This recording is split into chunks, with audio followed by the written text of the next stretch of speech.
اور ابلے ہوئے انڈے لا کر فریال کے سامنے رکھ دیے۔ ارسل نے کرکیوں سے فریال کی طرف دیکھا۔ اسے امید تھی کہ فریال شاید شرمندہ ہوگی یا خاموش رہے گی، مگر فریال نے ان پلیٹوں کو ایک طرف سرکا دیا۔ اسے ملازم کو آواز دی اور بلند آواز میں کہا، یہ سب یہاں سے ہٹاؤ، میرے لیے دیسی گھی کے پراٹھے اور آملیٹ بنا کر لاؤ، اور ہاں، چائے میں چینی تیز ہونی چاہیے، مجھے یہ پھیکا کھانا بالکل پسند نہیں ہے۔ سارا حیرت سے منہ کھولے اپنی نئی بھابھی کو دیکھنے لگی۔ اس گھر میں ارسل کے ڈر سے سب اپنی صحت اور کھانے پینے کا بہت خیال رکھتے تھے، لیکن فریال تو جیسے کسی کے اصول ماننے کو تیار ہی نہیں تھی۔ بی جان نے سنا تو ان کے چہرے پر ایک کیمی سی مسکراہٹ آ گئی۔ انہوں نے پیار سے فریال کو دیکھا اور سر ہلا دیا۔ ارسل نے اخبار نیچے کیا اور فریال کو گھور کر دیکھا۔ وہ کچھ کہنا چاہتا تھا مگر فریال نے اسے بولنے کا موقع ہی نہیں دیا۔ اس نے اپنا ہاتھ ارسل کے سامنے پھیلا دیا اور بڑی لاپرواہی انداز میں بولی، مجھے اپنا کارڈ دے دے، مجھے خریداری کے لیے بازار جانا ہے۔ شادی کے پاس میرے پاس پہننے کو ڈھنگ کے کپڑے نہیں ہیں، اور نہ ہی میرا ارادہ ہے کہ میں پرانے کپڑے میں وقت گزاروں۔ ارسل نے گہری سانس لی اور اپنی جیب سے بٹوا نکالا۔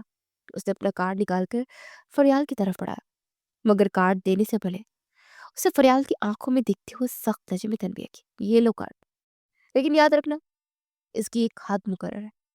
فضول خرچی کی مجھے بالکل عادت نہیں ہے، اسے اپنی ضرورت کے مطابق خرچ کرنا۔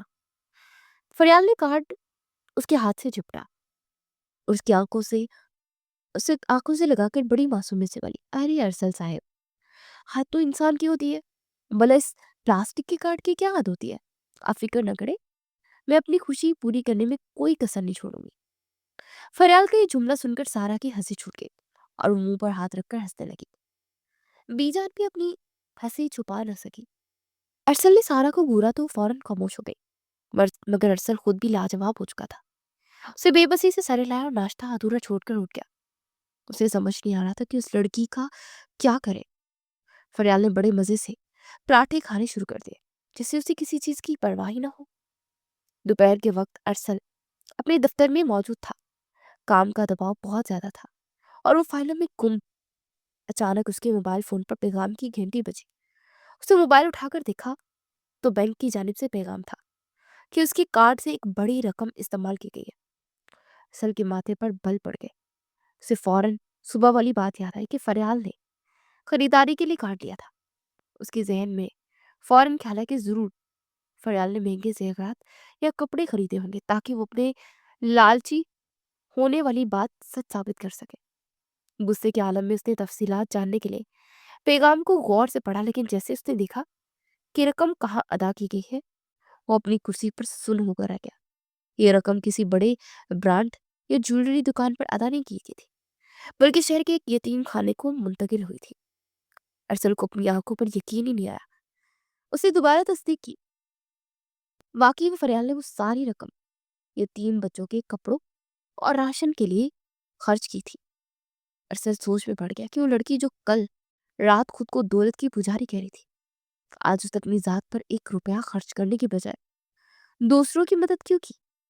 یہ تضاد ارسل کی سمجھ سے باہر تھا۔ شام کو جب ارسل تھکا ہارا گھر واپس آیا تو اسے گھر کا ماحول بدلا محسوس ہوا۔ عام طور پر گھر میں خاموشی ہوتی تھی۔ بی جان اپنے کمرے میں تسبیح پڑھتی رہتی تھی اور سارا اپنے کمرے میں بند رہتی، مگر آج ٹی وی لاؤنج میں ہنسنے کی آوازیں آ رہی تھی۔ ارسل دبے قدموں آگے بڑھا اور دروازے کے پاس رک گیا۔ اسے دیکھا کہ فریال فرش پر بیٹھی بی جان کے پاؤں دبا رہی ہے اور ساتھ ہی ساتھ انہیں کوئی مزیدار سا قصہ بھی سنا رہی ہے۔ سارا بھی پاس بیٹھی ہنس ہنس کر دوری ہو رہی تھی۔ گھر کا وہ اداس ماحول جو زویا کے جانے کے بعد چھا گیا تھا، فریال نے اسے اپنی باتوں اور کہکوں سے بدل دیا تھا۔ بی جان نے سامنے دیکھا تو ارسل دروازے میں کھڑا تھا۔ اس نے مسکراتے ہوئے انہوں نے فریال کے سر پر ہاتھ رکھا اور ارسل کو مخاطب ہو کر کہا، ارسل بیٹا، یہ لڑکی تو اس گھر کے لیے رحمت ہے، دیکھو بھائی، اسے تو ایک دن میں میری ساری اداسی ختم کر دی، اللہ اسے خوش رکھے۔ ارسل خاموشی سے انہیں دیکھتا رہا۔ اس کے دل میں جو غصہ اور نفرت تھی وہ برف کی طرح پگھلنے لگی۔ وہ فریال جسے وہ ایک خود غرض لڑکی سمجھ رہا تھا، وہ در حقیقت اس گھر کو جوڑنے کی کوشش کر رہی تھی۔ فریال نے نظر اٹھا کر ارسل کو دیکھا، جو اس کی نظروں میں وہی شرارت تھی، مگر ارسل کی نظروں میں اب سوال کی بجائے ایک نرم گوشہ پیدا ہو چکا تھا۔ وہ کچھ کہے بغیر اپنے کمرے کی طرف بڑھ گیا، مگر اس کا دل اب پہلے جیسا سخت نہیں تھا۔ رات کے کھانے کے بعد سب لوگ میں بیٹھے چائے پی رہے تھے کہ سارا نے اچانک شرارت سے بات چھیڑ دی۔ اس نے فریال کی طرف دیکھتے ہوئے کہا، بھائی، بھابھی بہت اچھی گاڑی چلاتے، آپ کو بھی ان سے گاڑی چلانا سیکھنی چاہیے۔ ارسل نے پہلے تو ٹالنے کی کوشش کی، لیکن جب دادی نے بھی سارا کی حمایت کی تو ارسل کو حامی بننی پڑی۔ اگلی صبح موسم بہت خوشگوار تھا جب ارسل اور فریال گاڑی میں موجود تھے۔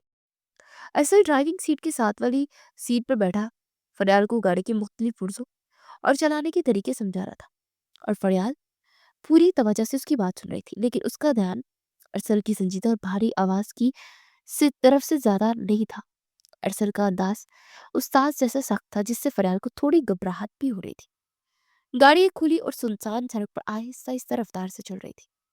فریال نے اسٹیئرنگ وہیل کو مضبوطی سے تھام رکھا تھا۔ اچانک ایک موڑ پر فریال کے ہاتھ کانپنے لگے۔ اسے سمجھ ہی نہیں آ رہا تھا کہ گاڑی کو کتنا گھمانا ہے۔ ارسل نے فوراً یہ محسوس کیا اور مدد کرنے کے لیے اپنا ہاتھ فریال کے ہاتھ کے اوپر رکھ دیا کہ اسٹیئرنگ کو سیدھا کیا۔ ارسل کا لمس محسوس کرتے فریال کے وجود میں ایک عجیب سی لہر ٹوٹ گئی۔ اس کے دل کی دھڑکن بے ترتیب ہو گئی اور سانس اٹکنے لگی۔ یہ پہلا موقع تھا جب ان دونوں کے درمیان اتنا قریبی رابطہ ہوا۔ ارسل نے غیر ارادی طور پر سامنے لگے آئینے میں دیکھا تو اس کی نظر فریال کی جھکی ہوئی پلکوں اور گلابی پڑتے چہرے پر پڑی۔ اس لمحے ارسل کے سخت چہرے پر بھی ایک بے حد نرم اور دلکش مسکراہٹ آ گئی۔ اس نے بہت دھیمے لہجے میں کہا، گھبراؤ مت، میں یہی ہوں۔ ارسل کی آواز اور اس کی مسکراہٹ دیکھ کر فریال کے حواس جواب دے گئے تھے، وہ جو پہلے ہی گھبرائی ہوئی تھی۔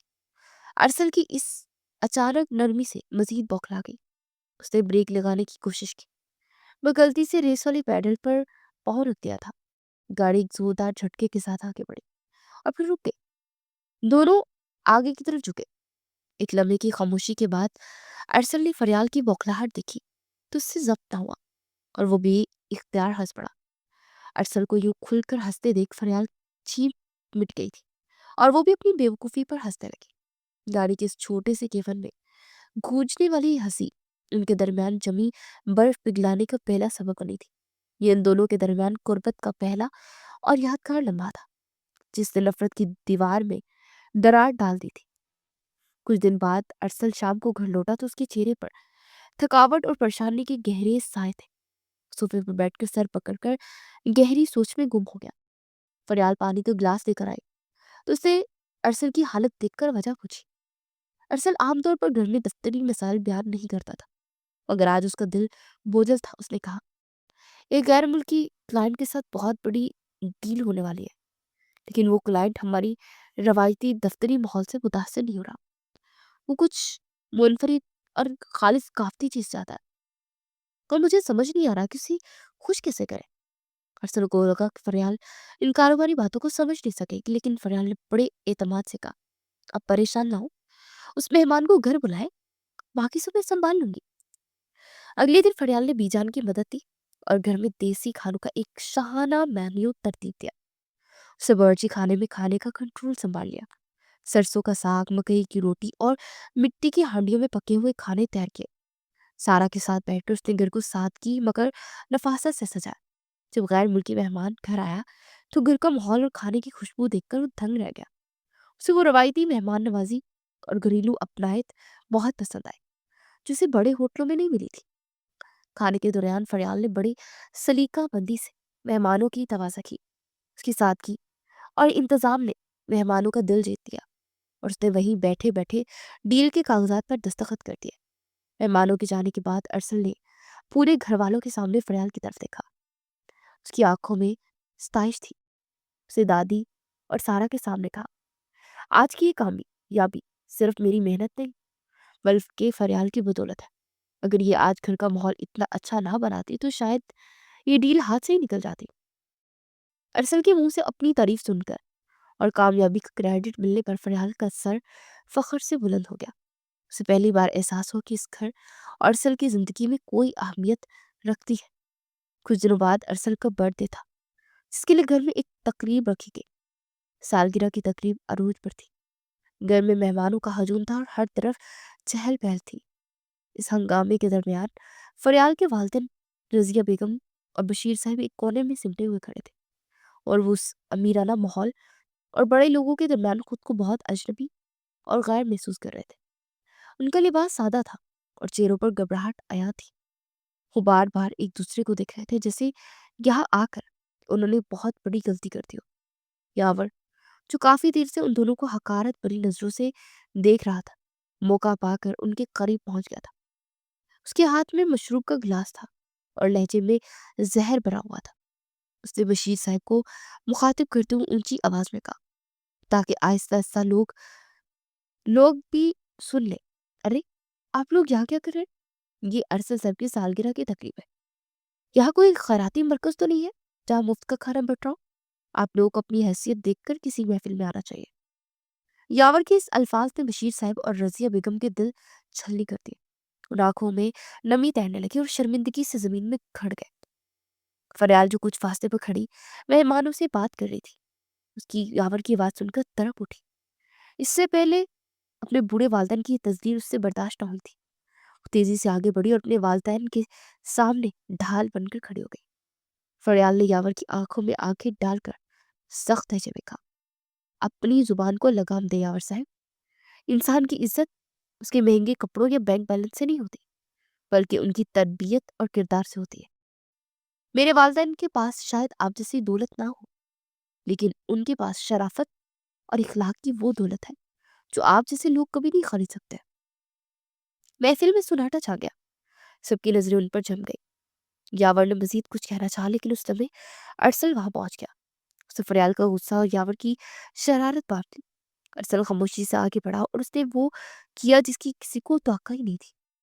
اس نے آگے بڑھ کر بشیر صاحب کو گلے لگا لیا اور نہایت ادب سے ان کا ماتھا چوما۔ پھر اسے فریال کا ہاتھ اپنے ہاتھ میں تھاما اور سب کے سامنے بلند آواز میں کہا، یاور، یہ لوگ میرے لیے صرف مہمان نہیں بلکہ میرے سر کا تاج ہے۔ مجھے اپنی بیوی، اپنے سسرال والوں پر فخر ہے۔ عزت دولت سے نہیں، تعلق سے ہوتی ہے، اور میرا ان سے دل کا تعلق ہے۔ آج کے بعد اگر کسی نے ان کی طرف میلی نگاہ سے بھی دیکھا تو میرا دشمن ہوگا۔ ارسل کا یہ انداز دیکھ کر یاور کا چہرہ فک ہو گیا، شرمندگی سے وہاں سے کھسکنے پر مجبور ہو گیا۔ فریال نے نم آنکھوں سے ارسل کو دیکھا۔ آج اسے ارسل کے روپ میں ایک سچا محافظ نظر آیا تھا۔ تقریب میں اپنی تزلیل کے بعد یاور غصے کی آگ میں جلتا وہاں سے نکلا۔ اسے اپنی گاڑی سڑک پر دوڑا دی۔ اس کا دماغ ارسل سے انتقام لینے کے منصوبے بنا رہا تھا۔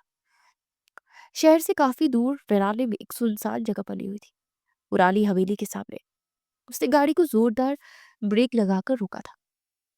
یاور تیز قدموں سے اندر داخل ہوا۔ وہ ایک طریق کمرے کی طرف بڑھا جہاں حبس اور اندھیرا تھا۔ اسے دروازہ کھول کر غصے سے وہاں رکھی کرسی کو ٹھوکر ماری۔ کرسی کے کونے میں رسیوں سے بندھی زویا سہم کر سکڑ گئی۔ اس کے بال بکھرے ہوئے تھے اور آنکھوں میں خوف کے سائے تھے۔ وہ یاور کو دیکھنے کانپنے لگی۔ یاور نے زویا کے قریب جا کر جھکتے ہوئے اسے بالوں سے پکڑا اور چیختے ہوئے کہا، کیوں رو رہی ہو؟ تمہیں لگتا ہے تمہارے رونے سے مجھے ترس آئے گا؟ تمہیں پتا ہے باہر کیا ہو رہا ہے؟ ارسل نے تمہاری چھوٹی بہن فریال سے شادی کر لی ہے۔ زویا نے سنا تو حیرت سے اس کا منہ کھل گیا۔ اسے اپنی سماعت پر یقین نہیں آیا۔ یاور نے پاگلوں کی طرح ہنستے ہوئے کہا، ہاں، میں نے تمہیں اسی لیے اغوا تھا تاکہ ارسل کی شادی والے دن اس کی عزت خاک میں مل جائے، وہ ٹوٹ جائے، بکھر جائے۔ میں اسے برباد کرنا چاہتا تھا کیونکہ وہ سالوں سے میرا کاروباری حریف ہے۔ ہم ساتھ کام کرتے ہیں، مگر کامیابی کا صحرا ہمیشہ اس کے سر جاتا ہے۔ میں اس سے نفرت کرتا ہوں۔ یاور کا چہرہ نفرت سے بگڑ رہا تھا۔ وہ کمرے میں ٹہلنے لگا، پھر زویا کی طرف مڑ کر بولا، میرا منصوبہ تھا تم بھاگ جاؤ گے تو ارسل ذلیل ہوگا، لیکن وہ خوش قسمت انسان ہے، آج بھی خوش ہے۔ اسے فریال کو اپنا لیا، مگر میں ہار ماننے والوں میں سے نہیں۔ ارسل کی خوشی بھی عارضی ہے، اب میں اس سے اس کی یہ نئی زندگی بھی چھین لوں گا۔ تم یہاں سرتی رہوگی اور وہاں ارسل برباد ہوگا۔ زویا بے بسی سے اسے دیکھتی رہی۔ وہ بول نہیں سکتی تھی، مگر اس کی آنکھوں سے آنسو مسلسل بہ رہے تھے۔ اسے اپنی بہن اور ارسل کی فکر کھائی جا رہی تھی کہ ظالم شخص اب کیا کرنے والا تھا۔ یاور نے اب آخری بار اسے گھورا اور دروازہ زور سے بند کرتا ہوا پھر نکل گیا۔ پیچھے زویا کی سسکیاں رہ گئی۔ فریال جب اپنے والدین کے گھر پہنچی تو وہاں کا ماحول انتہائی سوگوار تھا۔ رضیہ بیگم بیٹی کے غم میں نڈھال تھی اور ان کی آنکھیں رو رو کر سوجی ہوئی تھی۔ فریال نے آگے بڑھ کر ماں کو گلے لگایا اور انہیں دلاسا دینے لگی۔ وہ جانتی تھی کہ زویا کے اچانک غائب ہو جانے کا غم ان کے لیے کتنا گہرا ہے، خاص طور پر جب دنیا والے انہیں طرح طرح کی باتیں بنا رہے ہوں۔ کافی دیر ماں کے پاس بیٹھنے اور انہیں تسلی دینے کے بعد فریال اٹھی اور اس کمرے کی طرف گئی جو کبھی زویا کا مسکن تھا۔ کمرہ بند رہنے کی وجہ سے وہاں گرد جم چکی تھی۔ فریال نے سوچا کہ کیوں نہ کمرے کی صفائی کر دی جائے تاکہ ماں کا دھیان بڑھ سکے۔ وہ صفائی میں مصروف ہو گئی۔ جب وہ کتابوں کے ریک کو ترتیب دے رہی تھی تو اچانک ایک کتاب کے پیچھے سے ایک مڑا توڑا سا کاغذ کا ٹکڑا نیچے گرا۔ فریال نے اسے اٹھایا۔ یہ زویا کی تحریر تھی۔ اس نے تجسس سے پڑھنا شروع کیا تو اس کے پیروں تلے سے زمین نکل گئی۔ خط میں لکھا تھا، میں یہ گھر اپنی مرضی سے نہیں چھوڑ رہی، میری جان کو خطرہ ہے، مجھے دھمکیاں دی جا رہی ہیں، اگر میں نے ان کی بات نہ مانی تو وہ میرے گھر والوں کو نقصان پہنچائیں گے، میں مجبوری میں یہ قدم اٹھا رہی ہوں، مجھے معاف کر دینا۔ فریال کے ہاتھ کانپ گئے۔ اس کا شک یقین میں بدل گیا کہ زویا اپنی مرضی سے نہیں بھاگی بلکہ کوئی گہری سازش ہے۔ وہ سمجھ گئی کہ اس کی بہن بے قصور ہے۔ اس کے ذہن میں فوراً گیاور کا خیال آیا، کیونکہ سالگرہ والی رات اس نے جو باتیں کی تھی اور جس طرح وہ ارسل سے جلتا تھا، یہ سب فریال کو یاد آنے لگا۔ اس نے سوچا کہ ابھی ارسل کو بتانے کا فائدہ نہیں ہے کیونکہ اس کے پاس کوئی ٹھوس ثبوت نہیں ہے۔ اگر بغیر ثبوت کے بات کی تو شاید ارسل یقین نہ کرے۔ اسی لیے اس نے فیصلہ کیا کہ وہ خود ہی اس بات کی تہ تک پہنچے گی اور ثبوت کے ساتھ ہی ارسل کے سامنے جائے گی۔ فریال نے اپنے شک کی بنیاد پر یاور پر نظر رکھنا شروع کر دی۔ اسے معلوم ہوا کہ شاور شہر کے مضافات میں اپنے نجی دفتر میں موجود ہے اور فریال نے اپنی پہچان چھپانے کے لیے حلیہ تبدیل کیا۔ اس نے سر پر چادر اوڑھی اور چہرہ چھپا کر وہاں پہنچ گئی۔ وہ نہایت احتیاط سے نظریں بچاتی ہوئی یاور کے دفتر کے پچھلے حصے تک پہنچنے میں کامیاب ہو گئی۔ وہاں ایک کمرے سے آوازیں آ رہی تھی۔ فریال دیوار کے ساتھ لگ کر کھڑی ہو گئی اور کھڑکی کی دراڑ سے اندر جھانکا۔ اندر یاور اپنے کچھ آدمیوں کے ساتھ موجود تھا اور وہ غصے میں بات کر رہا تھا۔ فریال نے اپنا فون نکالا اور ریکارڈنگ شروع کر دی۔ یاور کہہ رہا تھا ارسل کو ابھی تک خبر نہیں کہ زویا میرے قبضے میں ہے۔ وہ سمجھ رہا ہے کہ زویا بھاگ گئی ہے۔ میں نے زویا کو اغوا کر کے ارسل کی عزت تو خاک میں ملا دی، لیکن ابھی میرا انتقام پورا نہیں ہوا۔ جب تک ارسل میرے پاؤں میں نہیں گرتا میں زویا کو نہیں چھوڑوں گا۔ فریال کا دل زور زور سے دھڑک رہا تھا۔ اسے زویا کے اغوا کا اعتراف اور ثبوت مل چکا تھا۔ اس کے پاس اب وہ ریکارڈنگ تھی جو ارسل کی آنکھیں کھولنے اور زویا کو بے گناہ ثابت کرنے کے لیے کافی تھی۔ وہ دبے پاؤں وہاں سے نکلنے لگی تاکہ کسی طرح یہ ثبوت ارسل تک پہنچا دے، لیکن بدقسمتی سے مڑتے اس کا پاؤں ایک لکڑی کے تختے پر پڑا جس سے زوردار آواز پیدا ہوئی۔ یاور فوراً چوکنا ہو گیا۔ اسے پلٹ کر کھڑکی کی طرف دیکھا۔ اسے باہر کوئی سایہ حرکت کرتا دکھائی دیا۔ وہ چیخا، کون ہے وہاں؟ پکڑو اسے، یہ کوئی جاسوس ہے۔ یاور کی گھونٹیں فوراً باہر کی طرف لگ گئی۔ فریال سمجھ گئی کہ اس کی جان کو خطرہ ہے۔ وہ پوری طاقت سے وہاں سے بھاگی۔ اس کے پیچھے بھاری قدموں کی آواز آ رہی تھی اور چیخ چیخ کر وہ اپنے آدمیوں کو اسے زندہ پکڑنے کا حکم دے رہا تھا۔ فریال کے پاس اب بھاگنے کے سوا کوئی راستہ نہیں تھا۔ وہ جانتی تھی کہ اگر وہ پکڑی گئی تو زویا کے ساتھ ساتھ اس کی زندگی بھی ختم ہو جائے گی اور سچ کبھی سامنے نہیں آ سکے گا۔ فریال کے پیروں میں جیسے جان ہی ختم ہو گئی تھی، مگر زندگی بچانے کی خواہش اسے رکنے نہیں دے رہی تھی۔ وہ دیوانہ وار بھاگ رہی تھی۔ اس کے سینے میں سانس کی نالی جیسے سکڑ گئی تھی اور ہر سانس کے ساتھ ایک تیز درد اس کے پہلو میں اٹھ رہا تھا۔ اس کے کانوں میں صرف اپنے ہی بے ترتیب دھڑکنوں اور پیچھے آتے بھاری قدموں کی خوفناک آوازیں گونج رہی تھی۔ یاور کے بھیجے ہوئے آدمی کسی خونخوار شکاری کی طرح اس کا پیچھا کر رہے تھے۔ بارش اس قدر تیز تھی کہ ہاتھ سجا ہی نہیں دے رہا تھا۔ یہ بارش کسی رحمت کی بجائے اس وقت فریال کے لیے ایک بڑی رکاوٹ بنی ہوئی تھی۔ کچی زمین پر کیچڑ پھیل چکا تھا جس کی وجہ سے اس کا توازن بار بار بگڑ رہا تھا۔ کئی بار اس کا پاؤں پھسلا اور وہ گرتے گرتے بچی۔ اس کے کپڑے کیچڑ اور پانی سے لت پت ہو چکے تھے۔